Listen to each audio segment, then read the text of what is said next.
Welcome back, everybody. We're so glad that you're here again with us today. And what we'd like to do is share what we've got going on in our small garden space. And so, since we're heading into the heat of summer, I wanted to share with you how things have been doing in our garden. I want to start back here with the back garden bed. And if you remember from a couple of months ago when I did my spring garden tour, I still have my Nemesia in the bottom here. And I've since planted the Supertunia Vistas that are new for this year, Vista Yellow and Vista Midnight, and they look really nice down here. I didn't show a planting video of that, although I did film one. It just wasn't the right lighting and everything, so I'm sharing with you how they've been doing. They've been doing really great. They're filling in nicely. They've been in here for probably about 4 weeks. They're spreading beautifully, and I couldn't be happier. I do have one that's struggling just a little bit for some unknown reason, which is interesting to me because sometimes you can have things that do really well and spread full just like this, and then just because this one's over here, or I mean, it has exactly the same amount of water going to it, it really doesn't make sense. But sometimes we have those things happen, and it's totally normal. I love this bed because before a couple of years ago, this didn't exist, and so it's been a really nice, quiet oasis, especially for the eye to look back in the yard and see something back here, especially with the roses and then the 2 boxwoods. So I always like to underplant with something colorful, and I think these two look great together. And you can tell what doesn't look so great is my gladiolus, which have bloomed already. They've already spent, and I'm just letting them die back a little bit. They don't look the best right now, but if I cut them back now, then they're not going to have the energy that they're going to need to push forth growth next year during next year's spring season. So I let them kind of die back a little bit, then I'll cut them off, and this area will look a lot better for sure. It's kind of unsightly right now, but I tend to overlook that because every year, once a year, they look beautiful back there, and I really enjoy seeing those. So this back bed has been a really big success, and I definitely would recommend the Supertunia Mini Vistas that are new for this year, Midnight and Yellow. They are doing great. Over here we have our these are our potatoes. That they're a German variety potato, roasting potato, that have absolutely gone crazy. And you know, we're new to growing potatoes. Last year we grew some Yukon Golds, and this year we tried a different variety. And last year we grew the Yukon Golds, and they were much shorter. They bloomed very briefly, and then they died back, and the tubers were ready. One of the ways that you can tell if your potatoes are ready is when they go to bloom like this and they start to die back. But these things haven't stopped, so they keep blooming and blooming. So I'm thinking I'm going to let them go just a little bit longer. They're probably clearly creating their tubers underneath, but I think just a little bit longer and maybe a little more heat, and then we will be harvesting them. This is some of our red leaf lettuce. I like to let it go to seed and then harvest the seeds and then plant for next year. So I know it's crazy to see a lettuce plant bolting in the garden, but we'll use all of these blooms, and the ones that we don't use, the birds are going to love that, which is really cool for the wildlife. In that case, we do like the wildlife in our garden, but not when it's eating what we're going to usually harvest. So anyways, this is totally filled in. We have a cucumber here that has gone crazy. It's a smaller cucumber, and we've enjoyed that. Along the back wall, we have our super bells blooming beautifully. I mean, they have just loved it as the summer has started. In this pot right here, we had the Super Bells Dreamsicle, and then we had it revert a little bit. I think they're supposed to be sterile, but I think one of them set a seed pod, and when that happens, they revert to their original variety or one of their original varieties, either the mother plant or a plant that was crossed with it. And so we got this beautiful red color. I'm not quite certain which mother variety that was, but it kind of looks nice, and so I just let it go. It was a nice surprise anyway. So getting ready to harvest our onions here. These are red onions and brown onions, and the way that I know that they're ready to harvest is when they start to flop like that. We know that they've been setting their bulbs underneath, and I'm sure if I pull one of these, you can kind of tell if they're ready. I'm going to pull one of these red ones. Yep, see, that's perfect, just like that. And so we'll let those cure and dry in the garden shortly. But that's super satisfying to see that thing grow, right, Ben? Super cool. Really neat.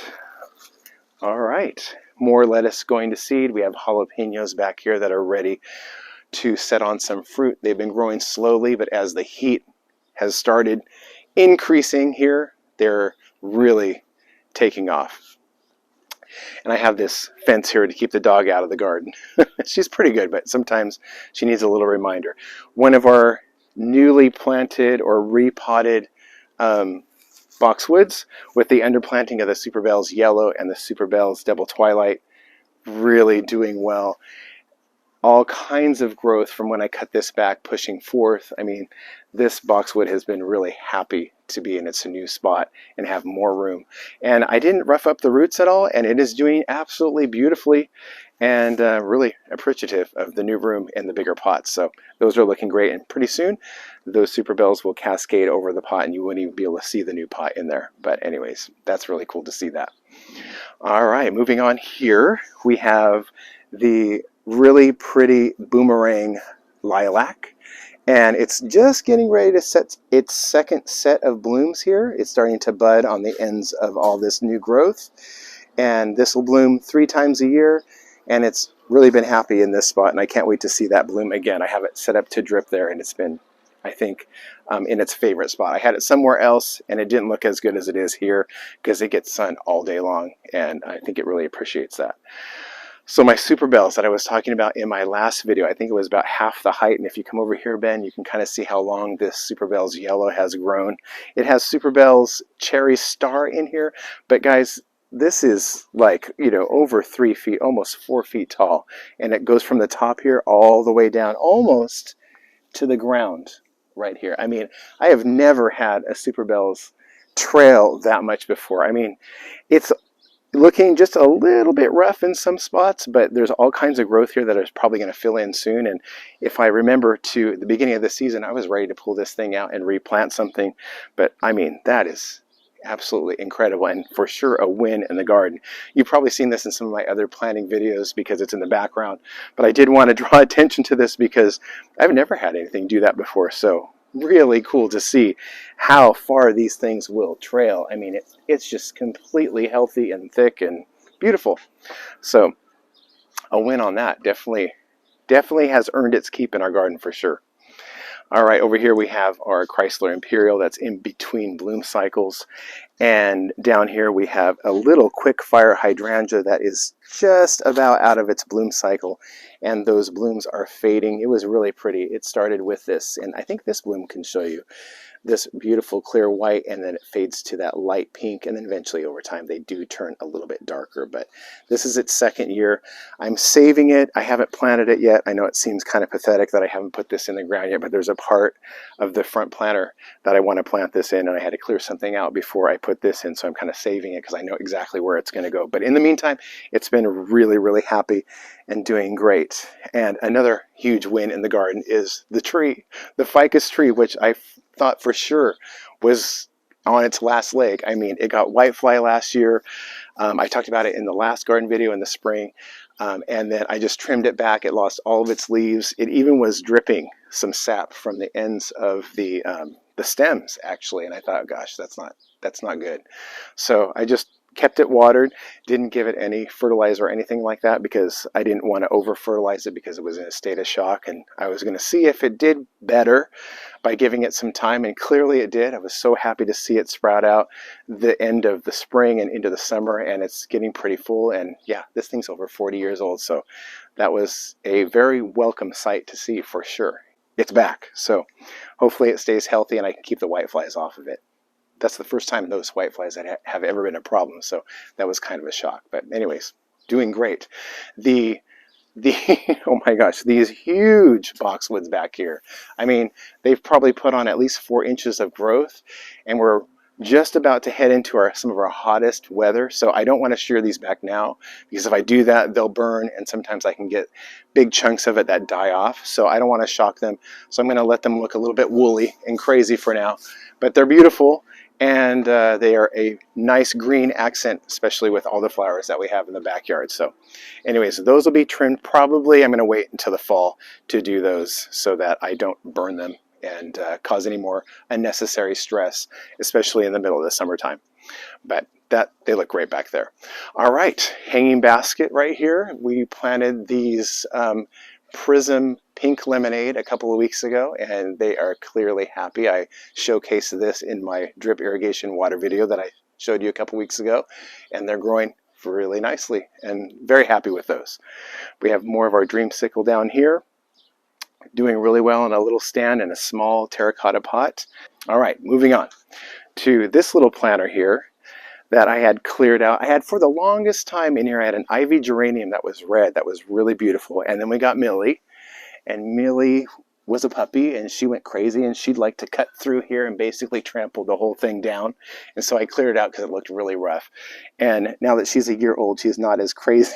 She walks around and she's a pretty good girl. She doesn't cause very many problems or dig holes in the yard. So I thought it was time to plant something new. So I had some of these that I found actually on clearance at Lowe's, these beautiful petunias, Bordeaux variety.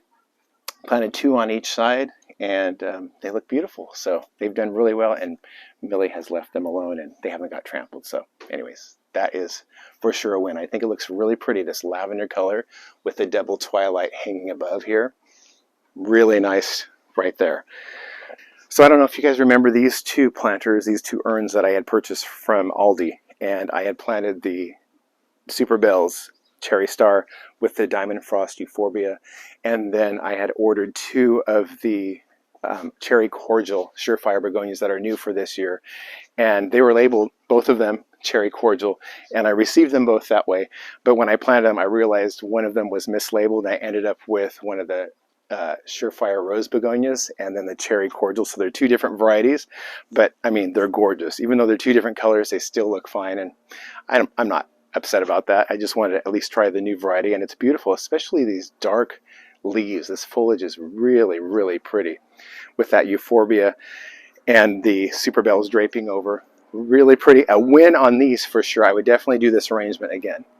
All right, up here we have more of that Cherry Star that continues out throughout the garden. I have this planted in various spots, which is nice because it kind of ties it all together. Because I don't know about you guys, but I get kind of crazy and super excited to try new varieties, and I end up with a variety of a bunch of everything. And sometimes it can get a little overwhelming to look at that, but I think it's nice to see all the color for sure. All right, let's take a look over here. All right, and next on our garden tour is the other pot that I had replanted, the boxwood with the double Super Bells underneath, and it's doing equally as well as the one on the other side there, and they flank the yard really nicely, just like I wanted them to. I had a couple of comments from a lot of people when I repotted this. They wanted to know what rose this was. And this is the Sunflare Floribunda rose, and it has been absolutely beautiful for years. My wife and I have been married for about 25 years now, this last June. And I had purchased this the year before we got married at a local nursery, and it's still doing well and loving its spot right here. One of the best roses that I've ever purchased. And I've seen these since in a variety of situations. One where it was used as a massive hedge, and boy, does it look beautiful when there's multiple plants all together. It's just a sea of yellow, and they're just really pretty, and they have a very citrusy smell. So these are my Misty Seas proven winners. It's their combination of the year, and look at these, you guys. They're so great. They have completely grown over the side, doing really well. All 3 of those varieties you can see in both sides, some doing more than others. And it's interesting to see how 2 containers that are planted exactly the same grow in different growth habits. So we have the Supertunia Indigo, Mini Vista Indigo, which isn't that neat. It's all different colors. You have the light, almost silvery lavender with a little bit darker lavender, and the ones that open are even darker than that. And you have the Supertunia Vista, Mini Vista White right there, and then sprinkled in between that you have the Violet Star. And this one, it's not showing up as much, although it is there, but on this side you can see that Violet Star even more so prolific on the back there. And then you have that beautiful, graceful grasses, this Mohawk Juncus in the middle, and it kind of looks like a firework, you know. And I like this grass because it's not solid. The plants grow in between, and you kind of have the height above the plants, and it's very airy and wispy and pleasing to the eye. It's a very cool look. So I would highly recommend this. I mean, they're grown all the way almost complete to the bottom, and they've just, none of the plants have died, and they look really, really nice. Wouldn't you agree? I love these things. So great choice on using that combination for this year. I have my water feature turned off, but that's really calming to have these two plants right here with the boxwood on the bottom, the super bells, and then the water feature there. If I had that on right now, you'd just hear that and not my voice, so I have it turned off for now. This is one of the things that I had put together last year. We have the Great Punch, more of the Cherry Star, and then we also have the Super Bina Peachy Keen all together, growing really nice. And if you stand over here, you can kind of see all those colors mix well together. It was kind of an experiment to put all these different colors together to get that explosion of blooms, but I'm really happy with that. So very cool to see that growing so well. So we're here on the side of the house, and I wanted to show you this beautiful hydrangea that I've had in here for a number of years, and it's done, I think, more blooming this year than it has in the past few years. And as you can tell, it blooms all pink because these type of hydrangea are more pH specific, and our soil tends to be more alkaline, so we get pink blooms. If we had more acidity in our soil, they would bloom more of a bluish color. So I just wanted to share that with you, and before it gets completely done with its bloom cycle, I really wanted to share that. So it's really pretty.